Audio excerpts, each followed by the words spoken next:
Jeunesse Active, c'est tous les mercredis à 16h. Bon après-midi à tous, bienvenue dans Jeunesse Active. Nous sommes mercredi et comme tous les mercredis à 7h précisément, c'est le rendez-vous de votre émission Jeunesse. Je suis Élise Senghor à la présentation. Alors aujourd'hui, nous sommes à Keur Massar, précisément à la cité Darussalam, où nous avons enregistré notre émission Jeunesse Active. Aujourd'hui, c'est la journée mondiale de l'alimentation, raison pour laquelle nous sommes ici à la rencontre d'un jeune producteur, un jeune entrepreneur agricole. Il va nous expliquer son activité. Il cultive, bien sûr, c'est un producteur. Il nous parlera de son travail et de toutes les activités qui sont autour. Alors là, nous sommes dans un terrain où il y a beaucoup d'herbes. L'environnement est carrément un environnement d'agriculteur. Il est là en face de moi, donc je vais le saluer et le laisser se présenter à nos auditeurs. Déjà, merci beaucoup de nous accueillir ici chez vous et bienvenue dans Jeunesse Active. Bonjour. Merci beaucoup Elise, c'est un grand plaisir de partager avec les auditeurs de la radio et que je salue de passage. Donc moi c'est Ababakar Thiam, donc je suis entrepreneur agricole à la tête de Abaïti Africa Agrobusiness qui est une entreprise qui s'active dans la production, la commercialisation stratégique, la formation et la gestion de projets agricoles. Donc nous aurons le temps de détailler un peu nos activités. Alors Jeunesse Active aujourd'hui, le menu c'est l'activité de Ababakar Thiam, entrepreneur agricole. Également un reportage qui a été fait dans quelques rues de Dakar par notre stagiaire Bintou Sissé à la rencontre de quelques jeunes. Bien sûr, je l'ai dit en introduction, c'est la journée mondiale de l'alimentation et nous allons voir comment nos jeunes s'alimentent, quelle est leur nourriture favorite et quelle est la nourriture qui intervient le plus dans leur quotidien. Nous allons découvrir également si ces jeunes s'alimentent sainement ou malsainement et ça c'est notre nutritionniste qui nous le dira. Après le reportage, on aura son commentaire, également des conseils, les conseils de la nutritionniste sur une bonne alimentation, en tout cas la bonne alimentation pour les jeunes. Avant de venir à ces éléments, Ababakar, je pense que vous allez nous donner quelques éléments pour nous permettre de mieux vous connaître. Vous êtes un jeune, pourquoi avez-vous choisi la terre pour faire votre activité ? Tout d'abord, je suis né dans un environnement agricole, donc je suis né au village, ce qui m'a très tôt fait connaître l'agriculture et au fil du temps aussi il y a la passion qui se développe et au-delà de ça l'intérêt économique que représente l'agriculture pour un pays particulièrement comme le Sénégal. Donc nous avons constaté aussi qu'il y a l'insuffisance alimentaire, donc qui est un grand problème. Et nous avons jugé nécessaire d'apporter notre contribution pour régler donc cette problématique parce qu'avant tout, il y a 52% de la population qui ne mange pas à leur faim. Donc tout ça concourt sur l'idée de se lancer dans l'entrepreneuriat agricole, de produire et puis de permettre à le maximum de personnes donc, de pouvoir s'alimenter. Alors aidez-nous à découvrir vos cultures dans vos champs. Qu'est-ce que vous cultivez ? Nous cultivons donc du piment, du gombo, de la carotte, de la tomate et puis d'autres cultures aussi, donc horticoles. L'objectif c'est de pouvoir donc permettre surtout à une population donc urbaine, donc pour la plupart de trouver donc les produits qu'ils consomment pour la plupart. Donc on est beaucoup plus orienté vers les cultures qui sont les plus consommées sur le marché. C'est vrai que le consommer local, on nous parle du consommer local. Est-ce que pour vous c'est une réalité? Est-ce qu'aujourd'hui vous remarquez que les populations consomment vraiment local, nos produits locaux? Disons que la consommation locale n'est pas encore une réalité, étant donné qu'il y a la présence de produits importés sur le marché. Et ces produits-là sont très prisés de par, disons, le marketing qu'il y a derrière et aussi l'habitude de consommation. Donc les cultures traditionnelles, disons, ne sont plus fabriquées et ce depuis donc la colonisation avec les cultures commerciales qui sont développées. Ce qui a fait que, voilà, par exemple, si je prends le cas de l'arachide, donc c'est beaucoup plus orienté maintenant vers le chocolat, etc. Donc l'huile de palme qui n'est plus utilisée au détriment, par exemple, de l'huile végétale. Donc tout ça concourt sur le fait que les habitudes, le consommer local n'est pas encore une réalité et surtout donc dans les zones urbaines. Tout à l'heure, vous avez parlé de la problématique de l'insuffisance alimentaire. Le problème de nutrition également se pose. Les gens ne mangent pas sainement. Alors pensez-vous que l'agriculture soit une des meilleures solutions pour arriver à une suffisance alimentaire au niveau du continent? Absolument, parce que d'abord l'Afrique compte beaucoup plus de terres arables que dans le monde. Et au-delà de ça aussi, nous avons la main-d'œuvre locale qui est des jeunes qui sont en âge de travailler et qui peuvent développer ces activités. Au-delà de ça aussi, donc il y a les intrants qui sont là, il y a aussi le soleil, l'Afrique a le soleil et tout. Donc tous les moyens sont réunis pour qu'aujourd'hui l'Afrique puisse être suffisante donc en alimentation. Et pour cela, je pense que les autorités aussi de leur côté doivent accompagner des initiatives, surtout de jeunesse, donc dans le domaine agricole, pour les permettre de trouver que ce soit le financement, les zones à cultiver, de les faciliter donc l'accès aux fonciers. Et au-delà de ça aussi, de les mettre en rapport, surtout dans le cadre de la formation, puisque nous notons qu'il y a peu d'écoles, d'instituts de formation de qualité qui accompagnent effectivement les jeunes à l'entrepreneuriat agricole. Et tout cela, donc, s'y réunit, bien sûr que l'Afrique pourra être suffisante alimentaire. Justement, là, c'est des difficultés peut-être qui ne facilitent pas l'accès à la terre à certains jeunes, comme vous le dites. Alors, est-ce qu'il y a à côté d'autres difficultés notées et qui constituerait un blocage, un frein pour les jeunes de s'investir davantage dans l'agriculture? Oui, effectivement, il y a d'autres freins puisqu'il y a beaucoup de jeunes qui veulent se lancer et puis il n'y a pas les compétences, donc les compétences de base dans ce domaine.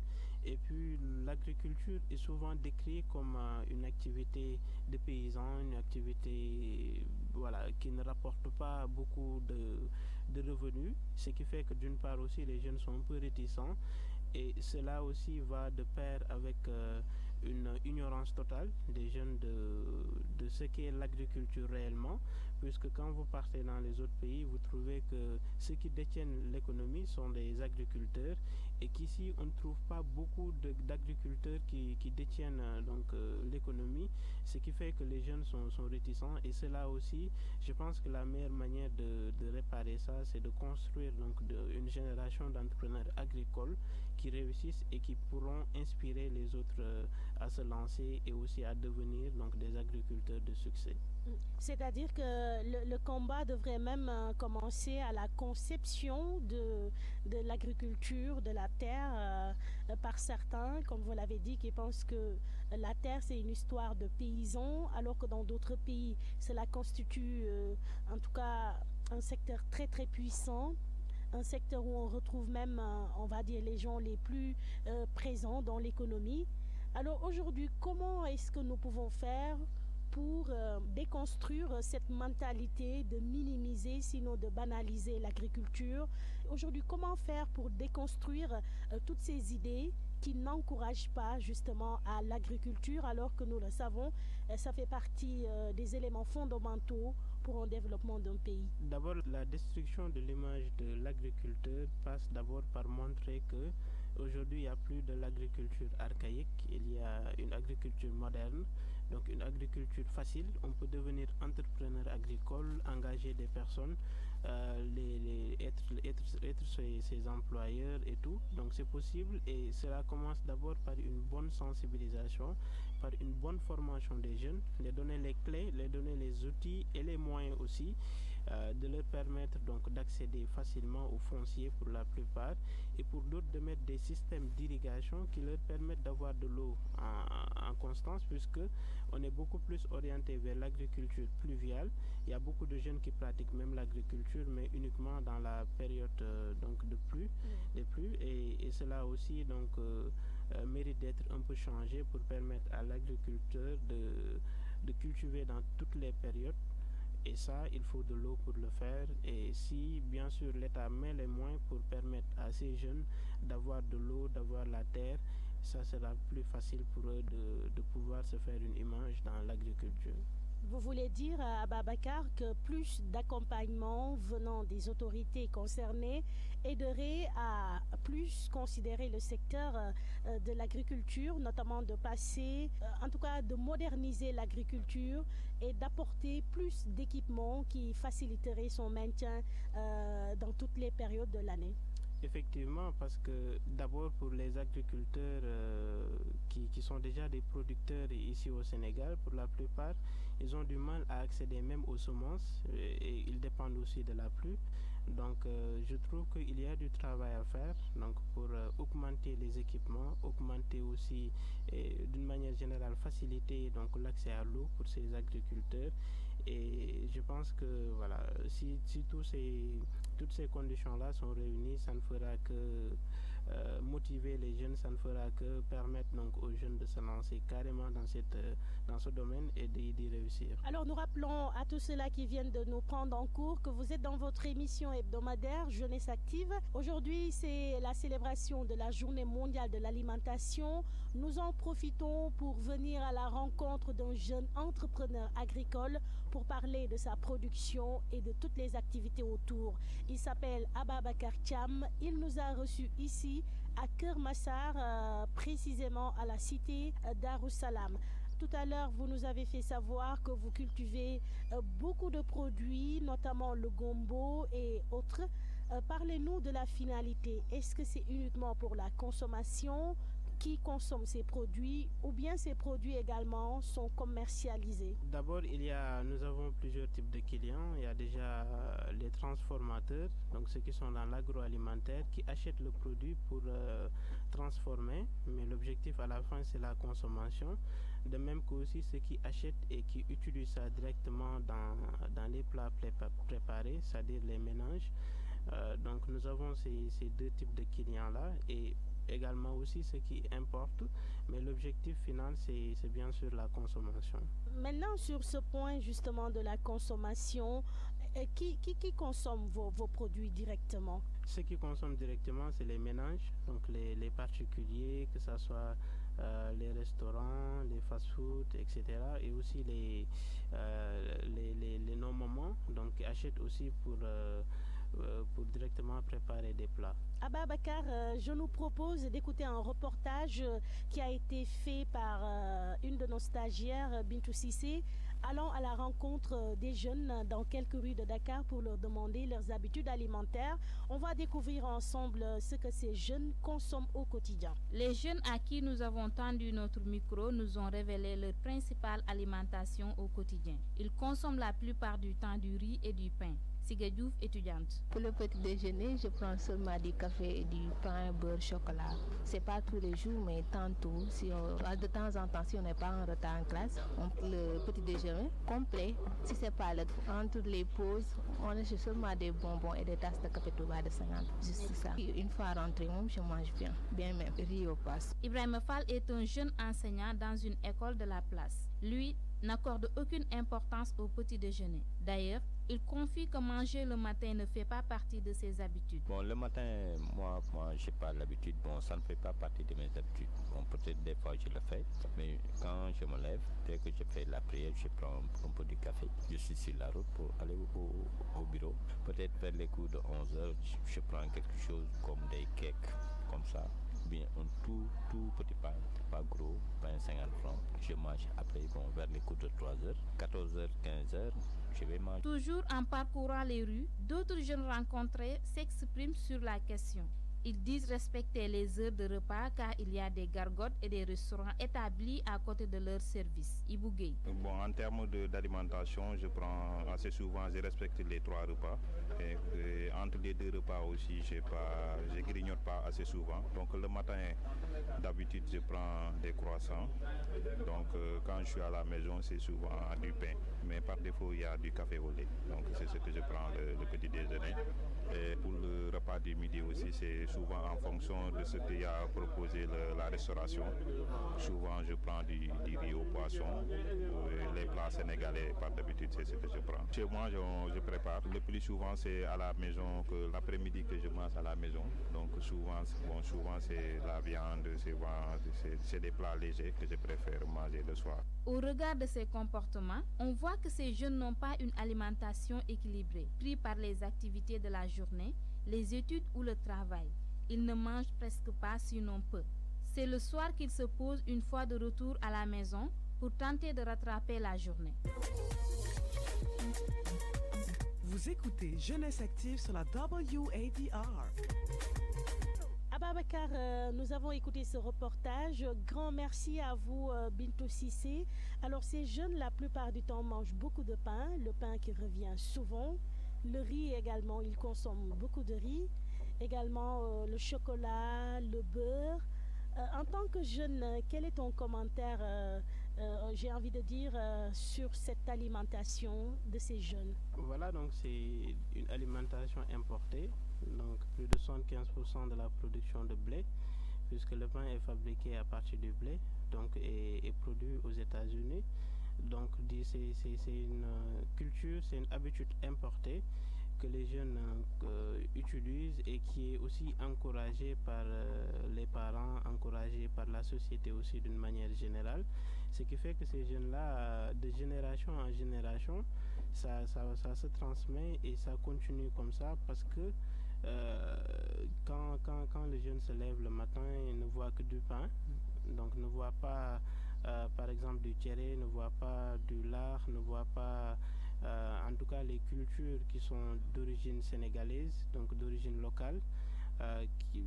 C'est normal aussi qu'ils puissent les consommer et aussi ça va devenir à la fin même une tradition puisque c'est une habitude répétitive, une consommation régulière, ce qui fait que l'habitude fera que ça sera même difficile d'orienter ces jeunes vers les cultures locales. Donc quelque part on peut dire qu'on n'a pas le choix sur ce qu'on mange, qu'on est tenu de manger des choses qu'on ne souhaiterait pas possible parce que tout simplement c'est ce qui est à notre portée. Et justement, quand vous voyez ce genre de situation, vous qui travaillez la terre, vous qui êtes des producteurs agricoles, en quoi cela vous interpelle-t-il?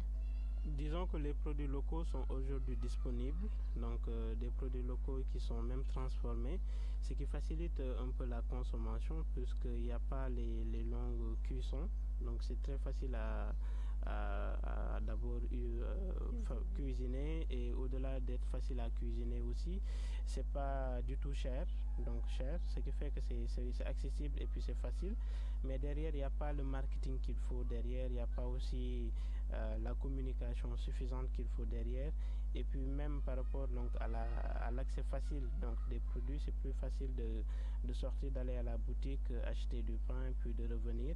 Et nous, ce que ça nous inspire en tant que producteurs, c'est que nous tendons donc vers une importation donc beaucoup plus importante aussi des produits étrangers et cela n'encourage pas, ne permet pas bien sûr un développement économique puisque manger ce que nous cultivons, cela bien sûr nous permet d'avoir une économie beaucoup plus développée et soutenue sur la base donc des produits locaux. Donc on n'a pas aujourd'hui le droit de dire je ne peux pas consommer local parce que j'ai pas accès à ces produits.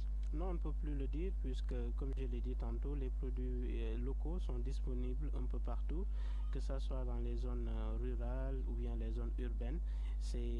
Voilà, les groupements de femmes aussi ils jouent un rôle très très très important puisqu'ils ont permis de pouvoir faciliter donc l'accès à ces produits locaux puisque aujourd'hui nous notons énormément de groupes de femmes qui s'activent uniquement dans la transformation, qui ont donc des unités de transformation un peu partout au Sénégal et aussi les produits sont disponibles sur le marché, sont disponibles au niveau des supérettes, des magasins, etc. Donc ce qui reste, c'est de pouvoir encourager, c'est de pouvoir motiver, c'est de pouvoir mettre une stratégie donc de marketing et d'adaptation aussi pour ces produits locaux et cela aussi doit être encouragé par les parents. D'abord parce que la consommation est d'abord personnelle, mais aussi un parent peut d'une manière intelligente orienter sa famille vers les cultures, vers les produits locaux. Exactement. Donc, ça devrait partir d'un état d'esprit nouveau, orienté, comme vous l'avez dit, vers nos propres cultures, vers, on va dire, nos anciennes habitudes alimentaires, nos cultures, les céréales, la bouillie de mil, de riz, etc. Par exemple, à la place du pain le matin. Oui, bien sûr. Moi, parfois, je taquine mes copains en leur disant que moi, si j'étais président de la République, je vais tout faire pour éliminer le pain. Donc, certainement, ça va devenir compliqué, mais la finalité, c'est de pouvoir, bien sûr, donc faire habituer à ma population à ces cultures locales, qui d'abord sont beaucoup plus riches, sont beaucoup plus accessible. Donc bien sûr que c'est ça qui va en quelque sorte développer l'économie sénégalaise. À Babacar Thiam, nous allons écouter notre nutritionniste Nicole Ida Dossou nous faire l'état des lieux de l'alimentation de manière générale chez les jeunes. Dans cet extrait, notre nutritionniste nous parlera de la bonne alimentation, mais également de l'alimentation malsaine. Elle nous parlera également de la situation aujourd'hui, comment nos jeunes mangent. Son commentaire, ses explications, c'est tout de suite. Nous constatons, et c'est un constat que nous faisons tous, que nos jeunes actuellement s'alimentent très mal. Et quand on parle de bonne alimentation, c'est avoir une alimentation saine, équilibrée et diversifiée. Avoir une alimentation saine, c'est bien entendu consommer des substances alimentaires qui ne nous rendent pas malades. Diversifier, ce que j'entends par diversifier, c'est varier cette alimentation-là, donc apporter à notre organisme différents types d'alimentation, non seulement au cours du repas, mais au cours de la journée et bien entendu de façon hebdomadaire aussi, veiller à ce que cette alimentation soit diversifiée et qu'on ne mange pas systématiquement tous les jours du pain, les sandwichs, pain, beurre, pain, moutarde, ketchup et frites, comme les jeunes ont l'habitude de manger. Équilibré, c'est essayer de manger de tout sans excès, donc vraiment faire varier cette alimentation-là. Malheureusement, ce que nous constatons, et même certains adultes également le font, on ne prend pas le temps de s'asseoir pour manger et essayer de manger surtout les légumes, les fruits, pour faire varier cette alimentation-là. L'autre aspect, c'est la consommation de beaucoup de sucre, des boissons sucrées, des boissons gazeuses qui contiennent beaucoup de sucre. En plus de ces boissons sucrées, nous rajoutons tout ce qui est gras, du beurre, de l'huile, de la mayonnaise fait industriellement, et donc tous les mélanges y passent. Enfin, moi, ce que je dis souvent, c'est que une éducation nutritionnelle est nécessaire pour nos jeunes dès le bas âge. On doit introduire ces notions déjà dès le bas âge pour que nos jeunes enfants aient conscience de la chose et commencent à prendre ces bonnes habitudes-là et de ce fait emmener les parents qui sont à la maison, qui n'ont pas cette notion-là, à prendre conscience de la bonne nutrition, de comment manger correctement et de façon saine et diversifiée. Et ça, on n'a pas besoin d'être riche pour le faire. On n'a pas besoin d'être riche. Nos aliments locaux, on a assez d'aliments dans nos pays pour avoir une alimentation saine et diversifiée. Et ce qui nous plombe actuellement, comme on le dit, c'est la mondialisation, cet environnement actuel où on veut faire comme tout le monde, on veut imiter et on ne se concentre pas assez sur nos propres aliments pour les les avoir régulièrement, constamment sous la main et permettre à nos jeunes enfants dans les écoles d'avoir accès à cette alimentation saine. Tout à l'heure, vous avez parlé du fait de manger debout, ce qui est déplorable.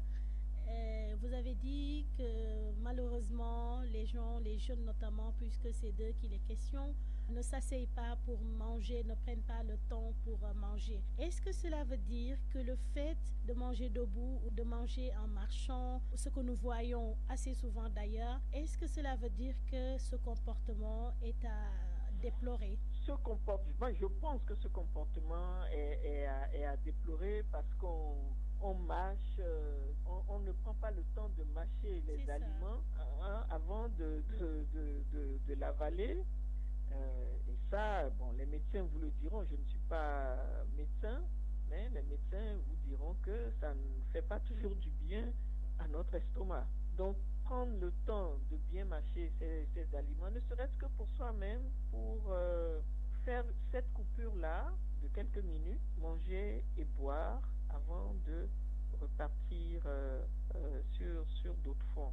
Donc, c'est malheureusement ce qui nous manque, on ne prend pas toujours le temps de prendre nos repas.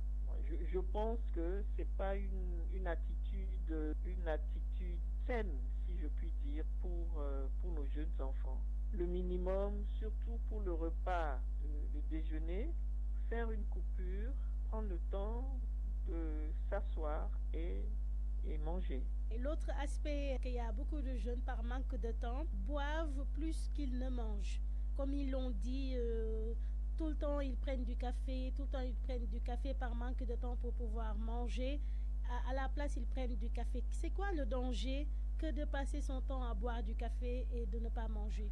Beaucoup de sucre à longueur de journée, c'est pas bon non plus pour la santé. Trop de sucre dans l'alimentation, les conséquences sont néfastes aussi après. Le café, je dirais que ça dépend. Il y a certains qui le supportent, certains qui ne le supportent pas. L'effet de la caféine peut être nuisible pour certains, d'autres le tolèrent parce qu'ils ont habitué leur organisme à ça. Mais la caféine en excès, comme tout aliment d'ailleurs, je dirais, comme tout aliment, comme toute substance, quand on consomme quelque chose en excès, l'excès est nuisible pour notre organisme. Donc, boire du café, que du café à longueur de journée ne nourrit pas le corps. Il y a, à part l'eau, le sucre et la caféine, il n'y a aucune autre substance nutritive dans le café. Quand on parle d'alimentation, les gens pensent plus à la nourriture ou ne pensent qu'à la nourriture, alors que l'eau en fait partie. Tout à l'heure, vous avez parlé des boissons gazeuses à éviter notamment, mais là, nous parlons de l'eau potable, l'eau du robinet et autres. Oui. Voilà. Est-ce que vous pouvez nous parler justement des dangers cette fois-ci de ne pas fournir à l'organisme suffisamment d'eau, la quantité d'eau dont il a besoin? Quels sont les risques, quels sont les dangers? Boire régulièrement de l'eau facilite non seulement la digestion de ce que nous mangeons, ça purifie également, ça draine dans notre organisme toutes les substances, ça hydrate nos tissus, etc. Donc quand on n'en boit pas suffisamment, il peut y avoir des dangers au niveau du rein. Donc ça peut amener des complications à long terme sur le rein, parce que le rein est l'organe qui purifie, qui draine tout ce qui est impureté. Nous avons besoin de l'eau pour pouvoir drainer toute cette substance nocive aussi dans notre organisme. La voix des jeunes sur la West Africa Democracy Radio. Merci beaucoup à Madame Nicole Idadossou qui nous a fait un ramassé de l'alimentation en général chez les jeunes. Elle nous dira tout à l'heure comment une mauvaise alimentation affecte-t-elle notre santé, notre organisme en tant que jeune. Elle nous dira même que les signes peuvent ne pas se manifester très tôt, mais que plus tard, le jeune se verra obligé d'être dans un état inconfortable tout simplement parce que sa santé petit à petit s'est détériorée à cause d'une mauvaise alimentation. Donc les conséquences de celle-ci, on en parlera tout à l'heure. Je reviens à vous, Ababakar. Vous faites partie d'une entreprise qui s'appelle Abaïti Africa. Abaïti Africa, qui est une entreprise qui s'active dans l'agro-business. Alors expliquez-nous un peu qu'est-ce que c'est que cette entreprise et puis quand est-ce qu'elle a été mise sur pied? L'entreprise a été créée en début d'année 2018, donc en janvier 2018. Donc c'est une entreprise qui s'active dans la production agricole, donc la production des produits locaux, fruits et légumes aussi. Donc dans la commercialisation stratégique, nous accompagnons donc les agriculteurs à écouler leurs produits sur le marché. Également nous-mêmes, dans la formation, c'est le renforcement de capacités et les formations intensives. Donc le renforcement de capacités, c'est à travers des séminaires et les formations intensives, c'est des bootcamps de formation d'entrepreneuriat agricole où nous accompagnons des passionnés d'agriculture à développer une activité agricole génératrice de revenus.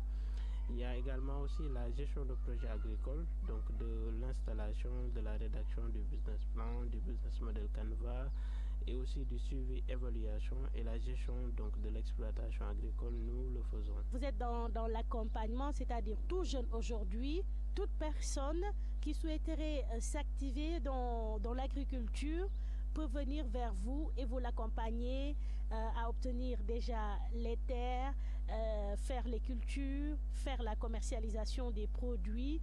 Et ça, je pense que c'est vraiment à encourager. Ça aiderait beaucoup de gens à s'intéresser à l'agriculture. Jusqu'à présent, au moment où nous parlons, qui sont les gens qui ont déjà bénéficié de cet accompagnement? Disons qu'il y a plusieurs centaines de personnes qui ont déjà passé par nous et qui ont eu à lancer des activités agricoles, donc notamment des groupements, des GIE.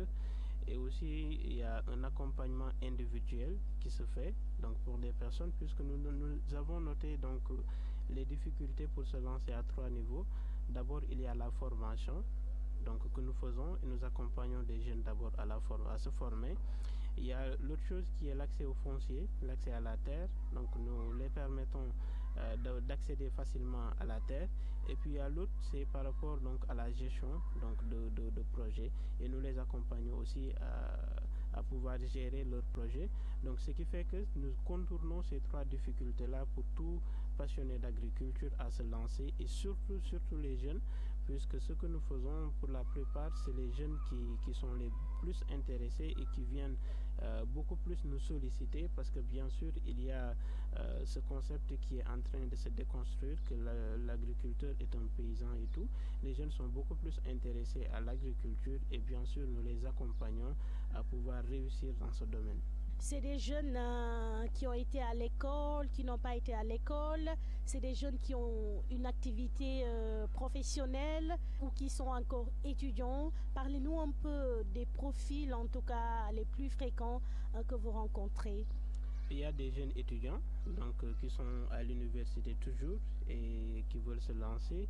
Il y a également des personnes qui ont arrêté les études très tôt, que ce soit avant même d'avoir le BFM. Il y en a qui sont passés par les écoles de formation agricole, donc des instituts publics et privés, et qui veulent aussi se lancer dans l'entrepreneuriat plutôt que d'aller travailler dans une entreprise. Il y a également aussi des personnes donc vulnérables que nous permettons de pouvoir se former, que ce soit des talibés ou bien voilà, des personnes atteintes d'albinos. Donc toutes ces personnes-là, en tout cas, nous n'excluons personne donc dans les parties prenantes donc des différentes tranches d'âge. Donc nous permettons à tout le monde, à quiconque veut se lancer dans l'entrepreneuriat, de pouvoir bénéficier de cette formation et de l'accompagnement. La voix des jeunes sur la West Africa Democracy Radio. Jeunesse active se poursuit. Nous sommes mercredi 16 octobre. Célébration également à travers le monde de la journée de l'alimentation, raison pour laquelle nous sommes ici à Kermassar, dans la banlieue de Dakar, notamment à la cité Darussalam, à la rencontre d'un jeune entrepreneur agricole, Ababakar Cham, qui nous parle de son expérience, de ses activités et de tout ce que ces activités lui rapportent, puisque tout à l'heure, il nous fera un témoignage par rapport à ses réalisations et grâce à la terre, grâce à l'agriculture. Merci à ceux qui nous rejoignent à l'instant. Alors, Ababakar, vous êtes jeune. Est-ce que vous pouvez me prêter cette question? Êtes-vous marié? Avez-vous des enfants? Oui, je suis marié et futur papa. Félicitations d'abord. Alors, parlez-nous des réalisations. Aujourd'hui, votre travail en tant qu'entrepreneur agricole, qu'est-ce que ce travail vous a permis de faire dans votre vie? Qu'est-ce que ce travail vous a permis d'obtenir? Disons que quand on travaille, c'est pour bien sûr y trouver son compte, d'une part. Donc au-delà de régler une problématique, l'agriculture est un domaine qui rapporte, donc puisque ça nous a permis en tout cas de pouvoir gagner de l'argent, gagner aussi une vie. Donc c'est ce qui est important aussi pour tout jeune de pouvoir développer une activité qui nous permettrait de vivre, de gagner son pain donc dignement. Et l'agriculture, il n'y a pas meilleur, puisque au-delà d'y gagner aussi, on permet à d'autres vies, à d'autres personnes de survivre. Peut-être que je ne suis pas l'exemple parfait d'un agriculteur millionnaire ou bien milliardaire, mais quand même, je peux témoigner que l'agriculture, bien évidemment, peut permettre à une personne, en tout cas, de gagner dignement sa vie. Pour se limiter uniquement à ça, bon, je pense que voilà, toute personne qui désire gagner dignement, honnêtement, sa vie peut le faire grâce à l'agriculture. Et la terre ne ment pas, la terre ne ment pas. Tout ce que vous lui donnez, il va vous retourner cela.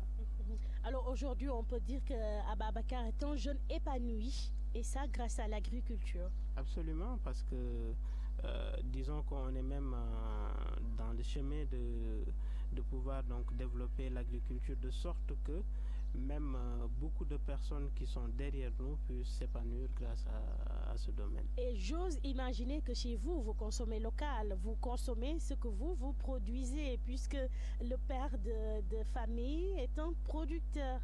Absolument, donc c'est ça qui est le plus important même. En amont, c'est vous-même qui allez en bénéficier avant que d'autres personnes en bénéficient. Donc, et nous croyons à la consommation locale, et ce qui fait que même les produits que nous utilisons sont des produits locaux, même que ce soit même les tenues vestimentaires, au-delà de l'alimentation même.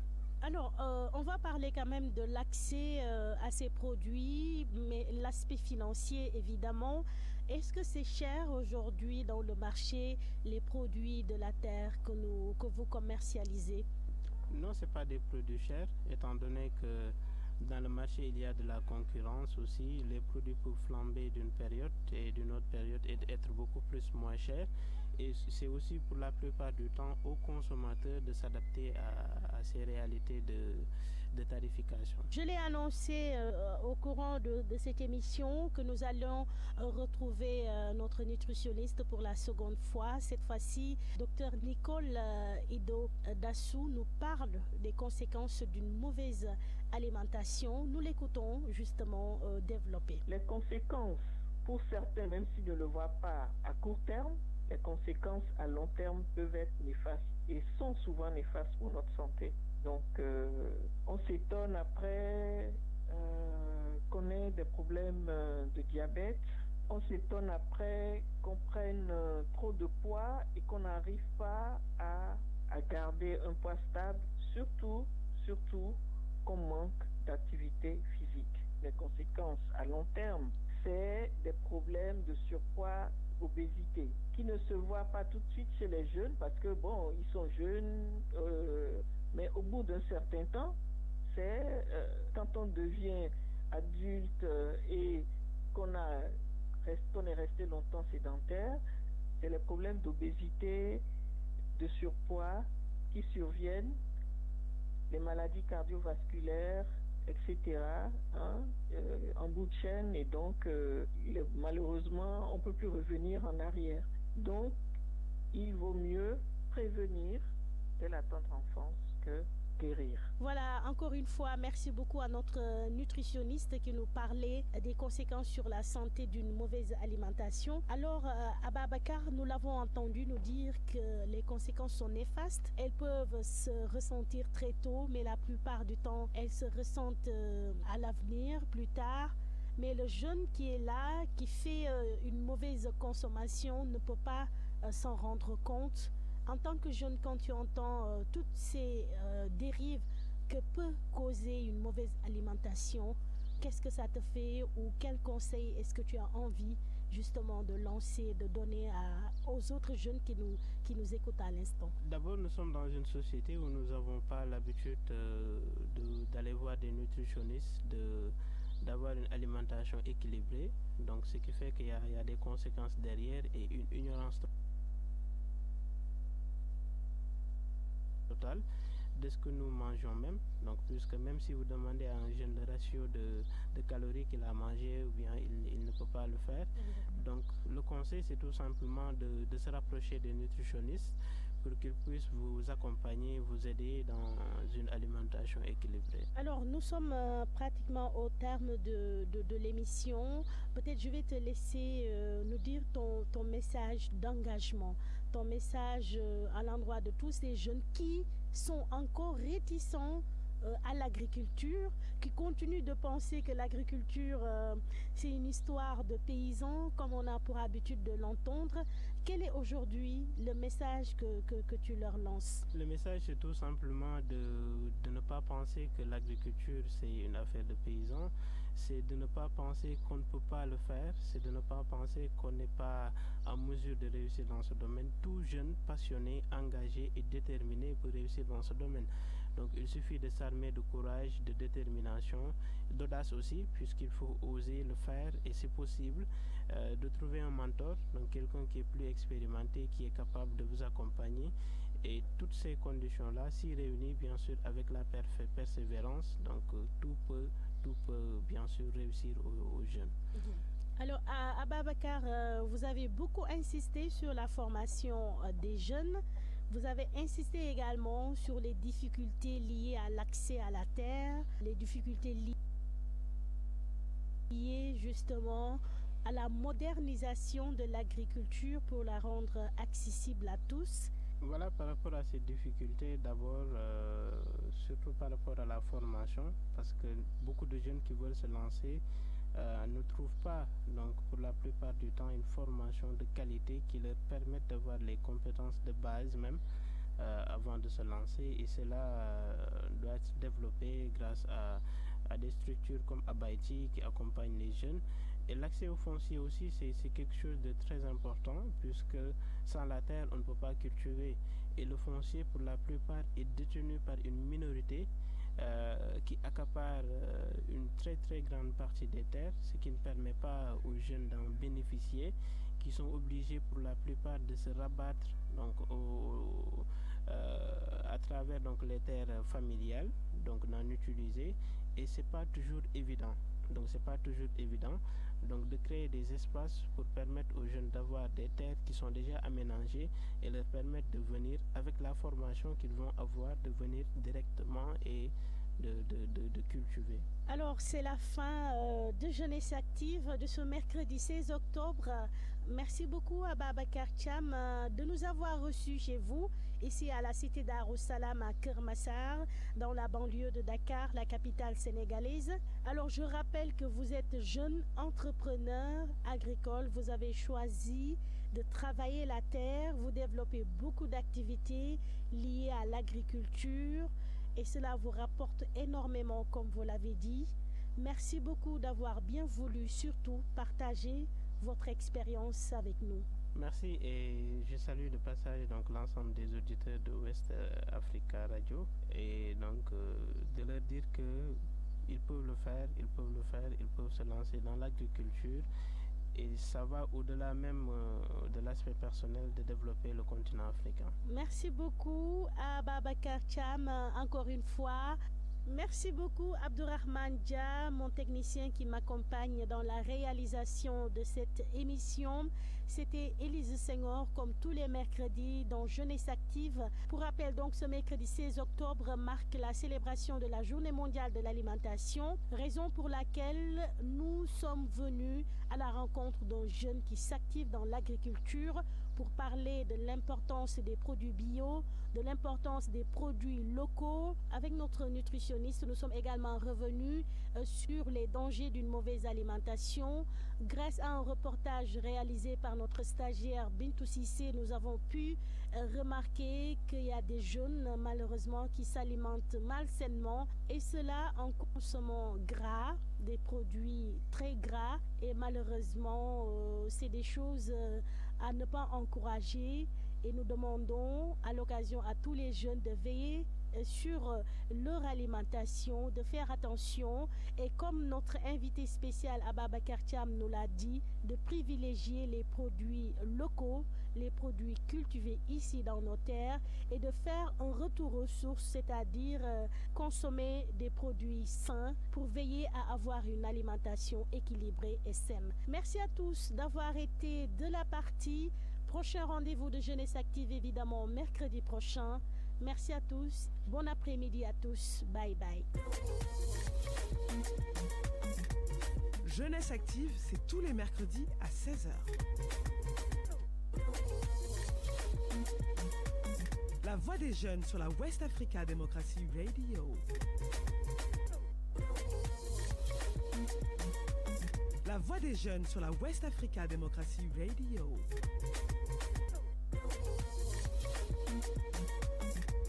Jeunesse Active, c'est tous les mercredis à 16h.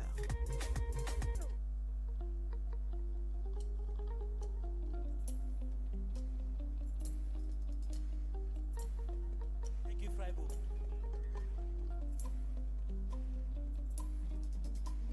Jàngeen jëf xale yi xol seddatin na daal gis naa seen taxawaay yi dem leen bul leen ragal ndax yéen a ngi kër kër yi liggéey di ko matal nañu leen yombalal liggéeyu jàppandal te gunge leen kontaan naa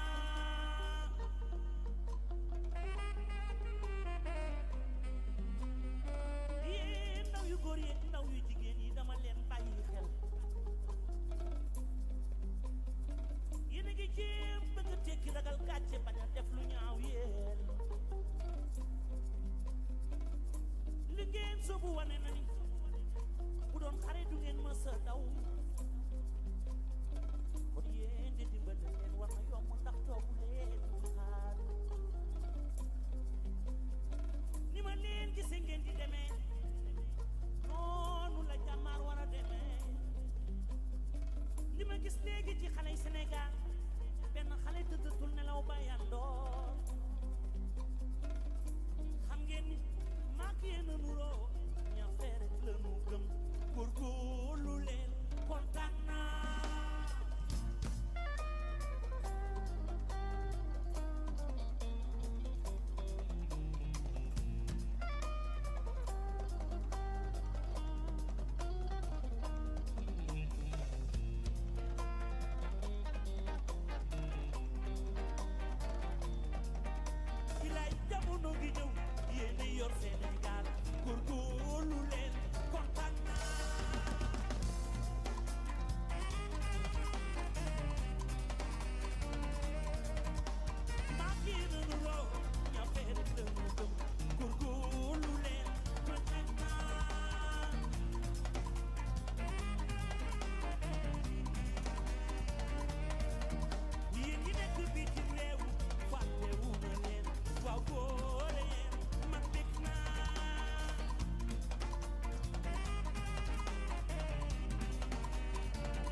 happy.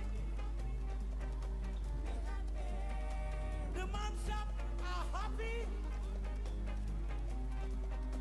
Be happy.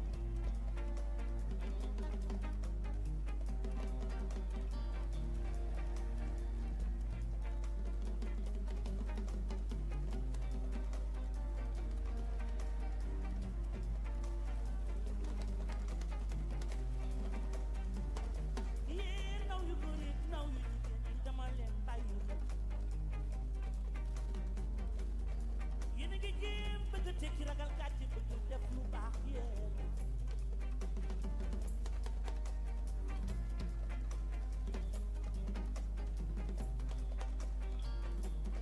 Li ngeen soobu wane na ni bu doon xare du ngeen mës a daw.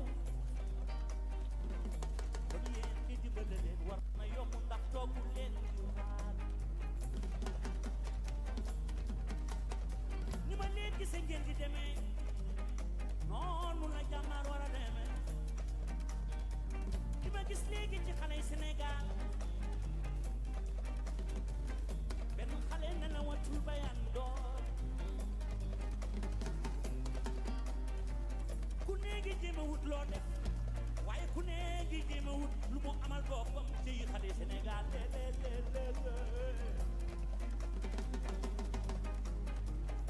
Are you